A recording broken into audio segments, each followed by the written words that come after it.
네, 안녕하세요. 읽다 책방을 운영하고 있는 오은하라고 합니다. 읽다 앞에는 리을 기억이고요. 뒤에는 이제 기억 읽다인데요. 제가 이 책방을 운영하면서 어떤 활동들을 하고 거기서 어떤 가치들을 뽑아낼지를 어떤 한 상호 안에 좀 그림을 넣어서 단번에 좀 알아볼 수 있는 그런 메시지를 전달하고 싶다라고 생각을 했어요. 그래서 책을 읽다, 그리고 그 책을 읽음으로 해서 삶이 익어나간다, 조금 더 성숙한 내일을 만들어가는 시간, 그 공간들을 꾸려간다, 뭐 이런 의미가 포함이 되어 있고요. 책을 읽는다라는 의미 안에는 많은 것들이 내포되어 있거든요. 이를테면 저도 아이를 키우지만 아이 마음을 읽는 것도 읽는 것이고, 또 사람의 마음, 현실 세계를 읽어가는 것도 굉장히 필요한 능력이고요. 그다음에 나의 내면을 읽는 것도 너무 중요한 일이고, 그래서 그런 것들 다 포괄 해서 좀 이렇게 알기 쉽게 이름을 지어봤습니다. 네. 인문학이라고 하면 저마다의 그 정의가 좀 다 다를 거라고 생각이 드는데요. 제가 생각한 것은 그 살면서, 우리가 살아가면서 꼭 필요한 사유, 생각, 그리고 삶의 어떤 그 실천, 과정, 이런 거라고 생각이 들어요. 그래서 혹자는 문사철, 학문적으로 푸는 사람도 있고 한데, 저희는 아까도 말씀드렸지만 내 마음을 읽어 들어가는 것부터, 그다음에 이 현실 세계에 나는 어느 좌표에 위치해 있나를 이렇게 공부해 가는 것부터, 그런 것들을 좀 책을 통해서, 그리고 나눔, 토론을 통해서 우리 삶 안에 좀 넣고자 하는 그런 열망을 인문학 책방으로 활동을 하고 있는 것 같아요. 네.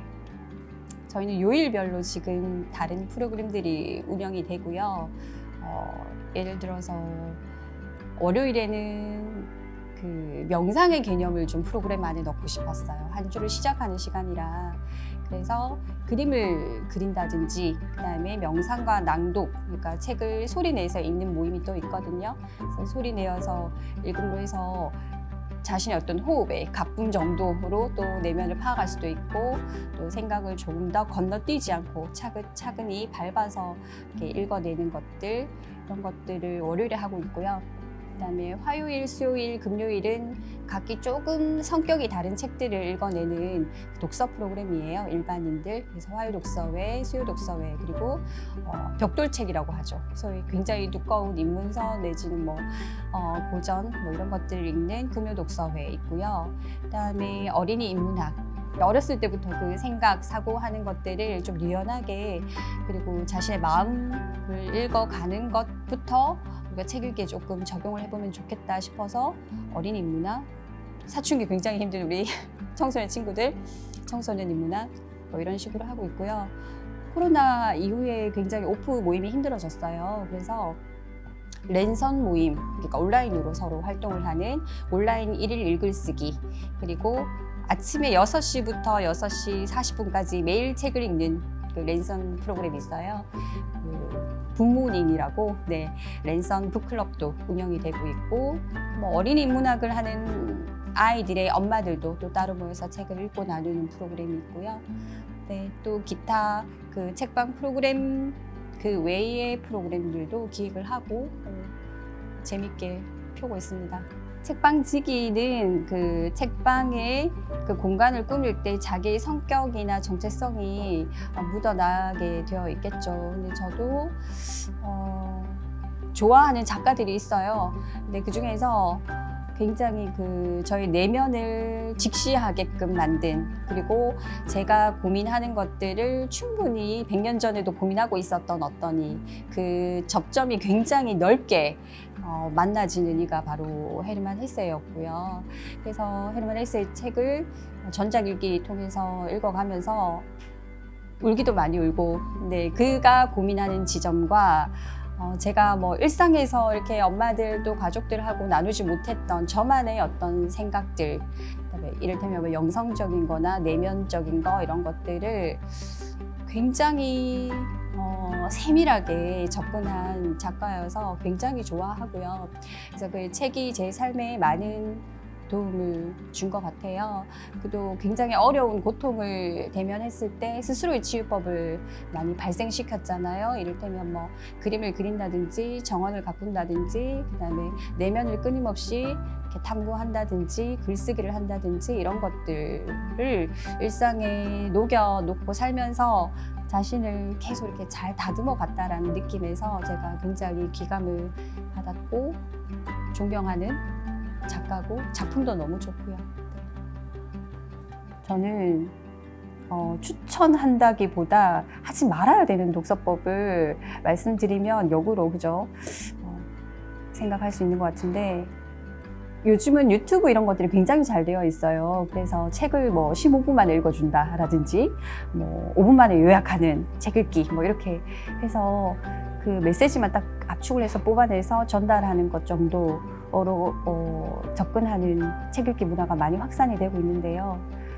책은 그 메시지보다 그 뒤편에 그리고 텍스트보다 그 행간에 의미를 읽어낼 수 있는지 없는지에 따라서 굉장히 다르다고 생각이 들거든요. 그래서 말취독을 한다든지, 그러니까 뭐 어떤 필요한 정보를 가지기 위해서 읽는 책은 뭐 그 부분만 읽어도 상관이 없겠지만 특히 고전이랄지 인문학 책을 대하는 자세는 건너뛸 없이 약간 그 뭉근하게 밀어붙이는 힘으로 처음과 끝을 자신의 생각을 잘 굴려서 그 책을 좀 천천히 읽는 것이 가장 좋은 방법이라고 생각이 들어요. 네. 일단 다 읽고 오셔야 해요. 네, 시간이 없어서. 근데 그런 이유를 대자면 끝도 없고요. 우리 생활이 누구는 안 바쁘고 누구는 바쁘고 그런 게 없잖아요.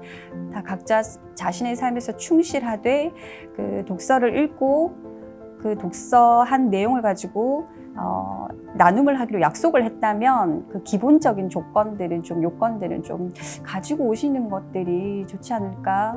그래서 책을 다 읽어야 나눔이 풍부해지고 그걸 삶으로 가져오는데도 본인 것이 될 수 있다고 생각이 드는데요.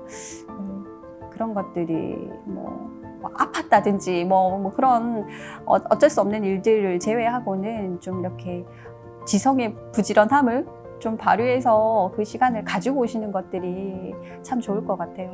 그리고 이제 또 너무 열심히 공부를 해오시면 본인이 할 말이 너무 많아서 그 시간을 본인이 통째로 들어쓰고자 하는 그런 열망이 가득하신 분들도 있는데 적절히 할 말과 안 할 말들을 잘 정제하는 것도 자기가 훈련이 되어야 되겠고 그리고 상대방의 이야기를 잘 들어주고 호응을 해주는 것 또한 전체 분위기 또는 자신의 존엄을 지키는 것까지 이야기될 수 있지 않을까라는 생각이 들어요. 네. 역할에 매몰된다라는 생각이 많이 오더라고요. 그러니까 산후 우울증 이런 말 하잖아요. 그러니까 아이들이 너무 예쁘고 경이롭지만 또 한편 나의 삶을 돌아봤을 때 뭔가 자꾸 공허함이 들고 뭔가 결여된 채 시간을 보내는 것 같고 나는 참 호기심도 많았고 하고 싶은 것도 많았는데 정체된 느낌이 들고 네, 그래서 그걸 탈출할 수 있는 그 시공간을 떠나지 않고 탈출할 수 있는 방법을 찾으니 책이었어요. 그리고 미래를 가장 구체적으로 그리고 후회하지 않고 그릴 수 있는 그림이 또 책이었고 그래서 그 시간 쪼개가면서 책을 읽었고 내가 지금 아이들이 크고 내가 손이 가는 어떤 역할적인 부분들이 많지만 같이 해야 되겠다. 나 살리는 일도 같이 해야 되겠다라는 생각이 들었고 그래서 그냥 저냥 취미로 책 읽는 것 말고 나 치열하게 한번 책을 읽어보고 그 속에서 내가 후회하지 않는 시간을 구체적으로 한번 마련해 봐야 되겠다라는 생각이 들었어요. 그래서 모두 말리는 책방을 차렸고 네, 돈이 안 된다고 굉장히 말리더라고요. 그런데 이제 잘된 계획과 내가 삶에 있어서 나의 비전을 넣은 꿈은 다른 거다라는 생각이 들었기 때문에 그 꿈을 실천하게 됐죠. 외부에서 볼 때는 그냥 요즘 트렌드고 동네 책방이 붐이니까 하나 열었나 보다 할 수 있겠지만 이 공간은 저를 살리기 위한 공간이기도 하고 그리고 마음이 아픈 그리고 정말 저와 같은 생각을 하시는 자신의 삶에 어떤 절박한 부분이 있으신 분들이 만나지는 어떤 소통의 공간, 나아가서는 치유의 공간 이런 것들이 좀 재밌게 즐겁게 이렇게 일어났으면 좋겠다라는 생각이 들죠. 네. 뭐 어떤 건축가는 그렇게 얘기하더라고요. 지금 아파트에 다 사니까 옛날에 그 마당에서 이렇게 서로 이야기하고 서로 공유하고 했던 것들이 많이 없어졌다. 그래서 어떤 카페도 찾게 되고 사람들이 그런데 자신의 어떤 자유로운 생각들 그리고 정말 시선의 높이를 조금 높여서 좀 질 좋은 삶, 품격 있는 삶을 서로 나누고 공부하고 펼쳐보는 그런 공간이 되면 좋겠다라는 생각이 들고요. 어떻게 하면 조금 더 자유롭고 즐겁게, 그러니까 어린이들만 놀이터가 있는 것이 아니라 어른들도 정서적으로, 심리적으로 놀이터라는 개념을 만들 수 있을까라는 거에 많이 생각하게 되고 그런 프로그램들을 또 기획을 하는 것들이 재밌고요. 그런 것들을 조금 더 구체적으로 해 나가는 이따가 되었으면 좋겠습니다.